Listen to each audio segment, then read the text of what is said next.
आज विधानसभेत हा मुद्दा मी मांडला। हा राज्याच्या समोरचा एक सगळ्यात गंभीर प्रश्न या निमित्तानं निर्माण झालेला आहे। जी काही माहिती आमच्या हाती लागते आहे त्याच्यामध्ये जवळपास 72च्या पेक्षा जास्त अधिकारी, IAS दर्जाचे अधिकारी, उच्चवर्गीय अधिकारी आणि मंत्री सुद्धा त्याच्यामध्ये समाविष्ट आहेत। आणि राज्यातले गोपनीय कागद हे एंटी सोशल मोव्हमेंटच्या हातात लागतात आहेत आणि मोठ्या प्रमाणात ब्लॅकमेलिंग करून काही अधिकाऱ्यांना जिथे आत्महत्या करायची परिस्थिती निर्माण झालेली आहे अशी माहिती आमच्या हातात आलेली आहे। आणि ही चर्चा गेल्या अनेक दिवसापासून महाराष्ट्रामध्ये चाललेली आहे। काही माध्यमांनी ती बातमी पुढे आणलेली आहे, पण सरकार याच्यावर काही बोलत नाही। आणि म्हणून आज विधानसभेमध्ये पॉइंट ऑफ इन्फॉर्मेशनच्या माध्यमातून मी सरकारने तातडीने माहिती द्यावी आणि राज्यामध्ये हा जो संभ्रम निर्माण झालेला आहे त्याची वस्तुस्थिती शासनाने आज सध्यामध्ये द्यावी अशी मागणी आम्ही केलेली आहे। माननीय अध्यक्षांनी सांगितलं की सरकारने तातडीने निवेदन करावं, पण आज सध्या सरकार याच्यावर बोललं नाही। तरी उद्या सकाळी पुन्हा या प्रश्नाला आम्ही पुन्हा रेटून लावू।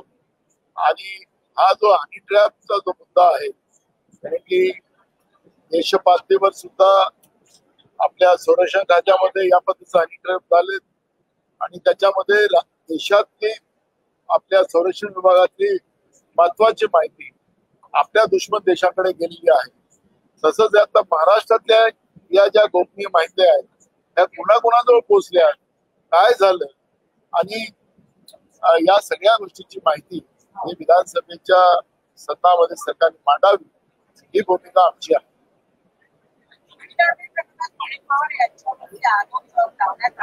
आता ते नंतर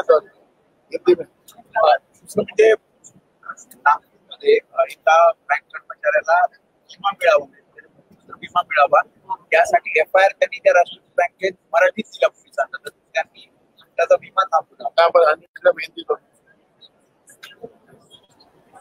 महाराष्ट्र में मंत्रालय के IAS अधिकारी, उच्च लेवल पे होने वाले कुछ अधिकारी और कुछ मंत्री, कम से कम 72 लोग इस हनी ट्रैप में उन लोगों को रैकेट से पकड़ा गया है। और राज्य की गोपनीय मालूमात एंटी सोशल मूवमेंट के पास गई है। इस तरह की माहिती इस हमारे विधानसभा के सर्कल में चल रही है और आज हमने विधानसभा में ये बात रखी। सरकार ने आज शाम तक इसकी पूरी डिटेल्स विधानसभा में देना चाहिए और जो संभ्रम लोगों में फैलाया है उसको सरकार ने स्पष्ट करना चाहिए। ये मांग हमने की है। हनी ट्रैप के माध्यम से आपने देखा होगा